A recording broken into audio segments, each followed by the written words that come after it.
All right, you all, both of you are native Oxonians? Yes, yes, And does your family go back beyond your mother, or? yes, yes. Actually, she was born in a little community named Dogtown, which is a suburb of Lafayette Springs, if you know where Lafayette Springs is. And back then, Lafayette Springs was a lot bigger than it is now. It had a hotel, and it had a dance hall, and lots of activity. But that all moved towards Oxford. So a lot of her relatives are from out there. All right. We go back several generations. Mrs. Elliott, could you tell us what you remember about Cedar Oaks? Do you remember it on North Lamar? What do you remember about Cedar Oaks? Do you remember it on North Lamar? Of course. Well, tell us, you were in the house, weren't you, when it was on North Lamar? Well, Cedar, my, And it wasn't called in that, of course. I just wasn't thinking. Yeah. It's when, do you remember when Jane and Hassel Smith lived there? Of course. Were you in the house? Sure. What do you remember about it? Well, it was a home mineral, and Could you look at me? I don't know. That's okay. I think we're all right. Okay. It's just something Do you hard to remember. I bet. you were friends with Nina Goolsby? I was friends with the Smiths, yeah. Okay, and you also were friends with Nina Goolsby, who had the eagle? I didn't understand her. Nina Her hearing Goolsby. is bad. Okay. She asked if you were friends with Nina Goolsby. Oh, goodness.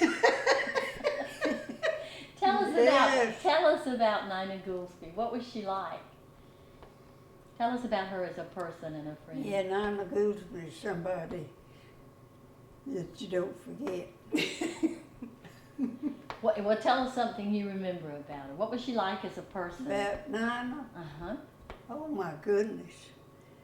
Well, I practically lived with her. I mean, you know, she was at my house a whole lot.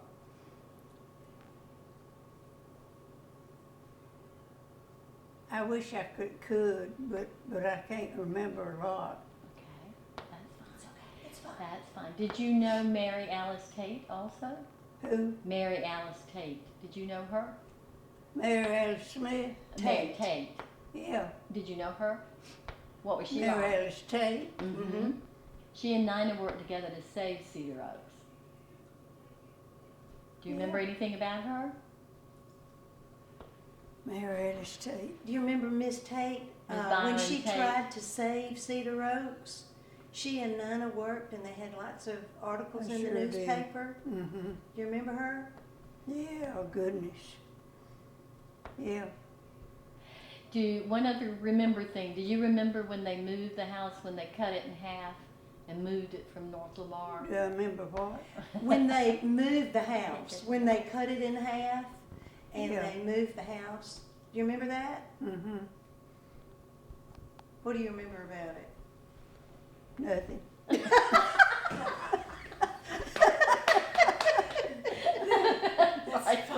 is fine. This is priceless. Now, Carolyn, you were friends with Alice, right? I was friends with Alice. Tell us a little bit about Alice. Well, Alice started out living 2 doors up from me. We grew up together. The Smiths lived in a red brick house just 2 doors up, so we played together all the time. And when Mrs. Smith died, Mr. Smith hired a lady that came and cooked and took care of Alice. And then when he met Jane and married her, that he took her off of our street. So they moved into Cedar Oaks, but they gave me a chance to visit her at Cedar Oaks. And so I would go and spend the night with her and play with her, and she would come to my house too, but we were just best friends growing up. Okay, can you tell us what the house was like then when it was on North Lamar? What do you remember about it? I just remember there being very formal downstairs. Mrs. Smith had the best taste in decorating, and everything was very elegant, and it made me nervous. Made me really nervous. But Alice's room, if you go up the stairway, her room was the first door to the right. And she was the only one that stayed upstairs. But she was not frightened at all, and she had her own bathroom, and we would play in her room. And there was a stairway that started from her bedroom and came down to the front parlor. And we would sneak down that stairway and go outside, and we thought we were being really cool to stay in that stairway and hide from T, who was the maid that kept her. Little did we know that T knew exactly where we were. We would jump out at her, and she would act scared. But I remember when we'd go down for breakfast, T always had a beautiful table set. Miss Smith insisted on using her fine china. And they even had, we didn't have this at our house, but they even had the little button under the table that if they needed tea to come into the dining room, they would just push the little button. And the one thing I remember the very most about breakfast that scared me was that they insisted on mixing a raw egg in Alice's milk every morning. So I was afraid they would make me drink a raw egg in my milk, but they never did.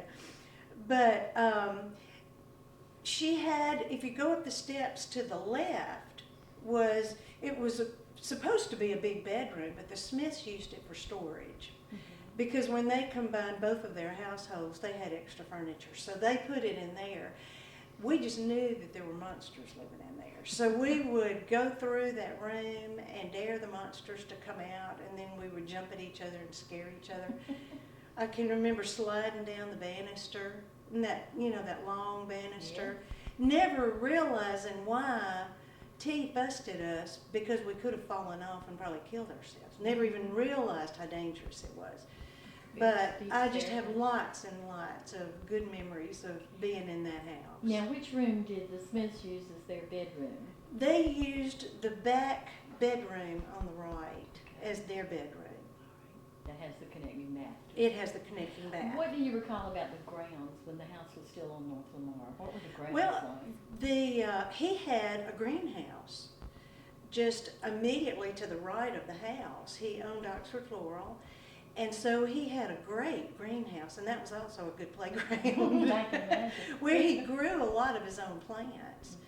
And the yard was big. There was a beautiful two-story antebellum house to the left of Cedar Oaks that, now, if I'm not mistaken, when they moved Cedar Oaks, and I think I'm right, the Smiths moved into that house to the left so that they could be there to supervise the moving of Cedar Oaks before the downtown inn was built. And then they had to move to tear that house down, so there would be room for the downtown inn when they built it. So there were two antebellum houses there that had to move in order to get that And motel. they moved Cedar Oaks, but I The think other they one was tore just the other torn one down. down, which was a shame. It was gorgeous. Nobody to save it. Okay. What else can you tell us about the house from those growing up days when it was there? It was very formal. Very formal. The porches. What was the porch like? Was there a door out of that There was, side room yes, and it where was the a half staircase door. comes down? Well, out of the parlor on the Well, we right. call the parlor on the right that connects to the dining room. Is that what you're calling the parlor? No, You're calling the one across the hall? across the hall. They used both of those as parlors. Okay, in that one across the hall, was there a door to the outside? There from that was a room? door, and it was a half door that What- you could open the top half. Oh, a Dutch door. It was split in Yes, half. Okay, yes. okay. And that's the way you would go to the greenhouse. We used to go that way and go right into the greenhouse. It was just right across the driveway from the house. And then there was a shop there also? They had their floral shop there? Or did it just operate out of the greenhouse? Do you know, I don't remember that part. I was not into business at that point, so I don't remember that part. But I just remember all the rows and rows of plants, and if you got there at the wrong time, the sprinklers came on and got you wet. And Do you remember the storm that broke up the greenhouse? I don't. Okay. No, I don't Someone remember else that. had told us about that. Okay. What else do you remember when the house was moved? Were you in Oxford then? Yes, I was. I Tell do us about remember. that. I just remember that. Do you remember what year that was? 63, September of 63. Okay. That was when my dad was mayor. Mm-hmm. He was mayor of Oxford for 16 years. And I remember him talking about it when he would come home because it created kind of a disturbance to take down electrical power lines. Sorry. Start with Say that that, again. start- My dad was okay. there. Start with my dad was there. My dad was mayor when it was moved, and he would come home and that would be table talk. Because it created a disturbance with the electric department, having to move all the electrical lines, and of course the city crews had to trim a lot of trees back just to get it down the street.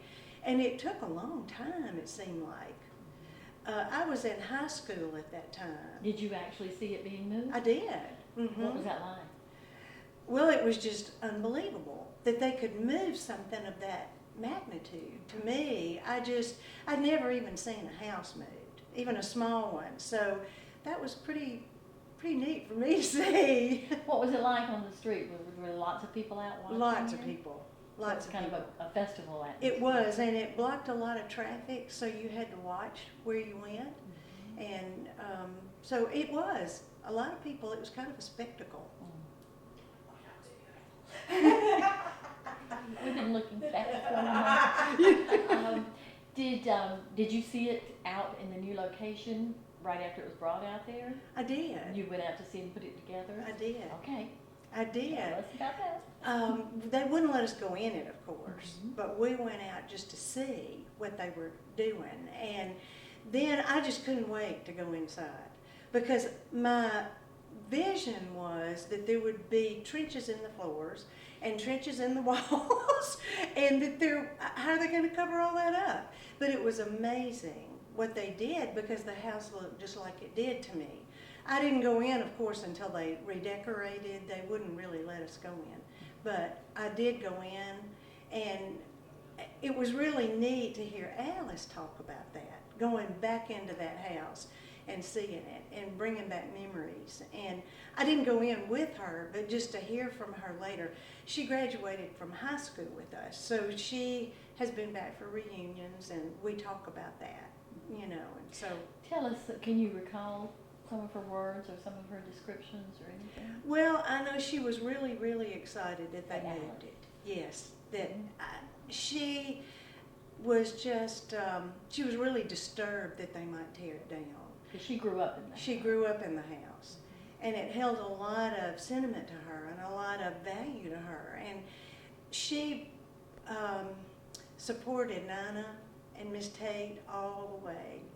And of course, we were young, but when we heard that they were going to move it, she was really excited. Okay. And Really. what were some of her responses on going into it out on Murray, what became Murray Drive? It was like, wow, I can't believe what they've done. And of course, it had been remodeled, so it didn't look exactly like the house she grew up in, but it still had that formal look. What had been done to it? Well, a lot of the furniture had been changed, and I think the Smiths actually left some of their furniture there. The, what is his name? The guy in Turner? Florida. Oh, No, the guy in Florida. Roy Hunt. Roy Hunt. Roy Yes. Hunt left Uh-huh. his piano that we have in what we call the parlor now. Right, This huge rosewood or something piano right. that is massively heavy was actually moved in the house. Really? When that side of the house was moved down the street, that piano was sitting in there. That's They, neat. tied it down and everything, and that's been there ever since. I don't know that we have any of the other Smith furniture in the house. I couldn't document that, but well. You know, one thing I'd like to ask, your mother must have told you a lot about Mary Alice Tate and Nina Gould. That was real. And if you would just kind of look at your mother while you're recalling what she told you, that would be great. And tell us about the women as personalities that she told you and that you all, because you knew them too. I right? did know. Yeah, they were large figures when you were in high school. Yes, they were. So just talk to your mother and tell us about both of them and say their names. Okay. So we'll know which one you're talking about. They want us to talk about Nina Goolsby and Mary Alice Tate, okay? Mary Alice Tate. Yes. The thing I remember about Nina Goolsby, Rita, her daughter, was one of my best friends too. Mm-hmm. And Rita and I grew up just kind of like Alice and I did, spending the night at each other's house. And Rita was at our house or I was at their house. And we would go to Nina's mother's farm, and her, I don't know what you call them, but the men that worked on the farm actually taught us how to pick cotton. Do you remember that? Mm-hmm. They put those bags over our shoulders when we were about 8 years old and told us to go pick cotton, and we had to stand in one place. We couldn't pull them, but they would pay us like $10 or something like that for a big bag of cotton. We knew that they were only doing that because we were family. But the very first time I ever saw anybody wring a chicken's neck was Nina Goolsby's mother, Miss Bunch. She went out and was going to fix lunch for us one day, and she picked that chicken up, and I learned a lot from being on the farm with Nina. But Rita and I were best friends, so I knew Nina well. She was just a... What was she like as a person? Oh, she was great. She was hysterical. She just would say the funniest things, and she would keep everybody entertained. And she, growing up, I can remember that when she first saw you, and I know you'll remember this too, she always wanted to pinch everybody's cheeks. Yeah. So she would walk in, and even when I was little, she would come up to me and want to pinch my cheeks. And she even did that to my children when they came along. But she was a lot of fun to be around. You never knew what Nina was going to say or do, but she was a lot of fun. She was. And what do you recall about Mary Alice Tate? I wasn't around Miss Tate as much as I was some of the other ladies, but I do remember her being almost like Miss Pilgrimage. She just personified a respect for those old houses that made you want to respect those old houses. And so the pilgrimage had been going on, and everybody, it was so successful. Everybody was so excited about the pilgrimage. So I think that's why she caught everybody's ear when she wanted to save Cedar Oaks. Because she had, I know as a young person, she had instilled a respect in me for the older homes. So when I got married years later, I wanted antique furniture. I didn't want new furniture. I wanted things that really had value. And I know that Miss Tate was a good part of that. You know, she really instilled that in us, and she encouraged us as young people to come and participate in the pilgrimage, put on those long dresses. And Tell us about your participation in the pilgrimage with your mother. We had a picture. right. Well, we were mostly at the Howry Wright Purser home, but I can remember being at Cedar Oaks one pilgrimage. They taught us all the old stories. It was like Miss Tate had school with us before the pilgrimage, so we could answer all the questions of the visitors coming through. Anything they asked about the pilgrimage, we had an answer for. And so I learned a lot just from her. Not that I can remember all of them now, but I do remember that she was just a wealth of knowledge about those old houses. And just being in the pilgrimage to me it was so much fun and such an honor. And it was neat to dress up like that, because you never got a chance to dress up. So it was fun. It was really an honor to do that. Okay. We'd like to ask your mother if she has an opinion on the value of preserving historic homes. Do you think she would have an idea on that? I can ask. Ask her. How do you feel about Oxford preserving the older homes? Like moving Cedar Oaks and not tearing it down? How do you feel about that? Well, I haven't worried about it. I knew they'd take care of it. I sure did. Yeah. Well, okay, thank you. Could you tell us what do you see as the value of Cedar Oaks to the community? Oh, I just think the historical value of it, and just knowing how long it's been here, knowing how many feet have crossed that threshold, it's just got so much historical value, and I really think it's wonderful that the clubs that support it work as hard as they do to support it, and then allow folks to rent it and use it for events. I am a wedding coordinator, and I have directed many weddings that have had receptions there, and I think it's just a perfect location. So I appreciate those people that do that for Oxford. Could you give us one quick little story about an experience you've had? We didn't know you were a wedding coordinator. Can you tell us about some experience you had at Cedar Oaks with an event? Was there anything that sticks in your mind as being terribly good or terribly bad? Well, you know, you have no control as a wedding coordinator. I'm just gonna, you think you do, but you really don't. And I do remember one wedding that I always try to keep the groomsmen kind of under control. You always give them a job so they don't have free time. But while we were trying to finish up pictures of the bridesmaids outside, I walked in the front door just in time to see every groomsman sliding down the banister and shooting off the end. And you can't control them. So you have to be with them all the time. I do remember that. Oh, well. Do you have any questions? Is there anything else that either one of you would like to say to us about Oxford or your experience here or history in Oxford or preservation or anything? There's a wide open question. That is a wide open question. Oh, wow. That is a wide open question because we've lived through so much of it, being from Oxford. And especially, been involved on so many levels. Yeah, and especially with my dad being mayor, we lived through the University of Mississippi being integrated and being quarantined to our house because they feared for us.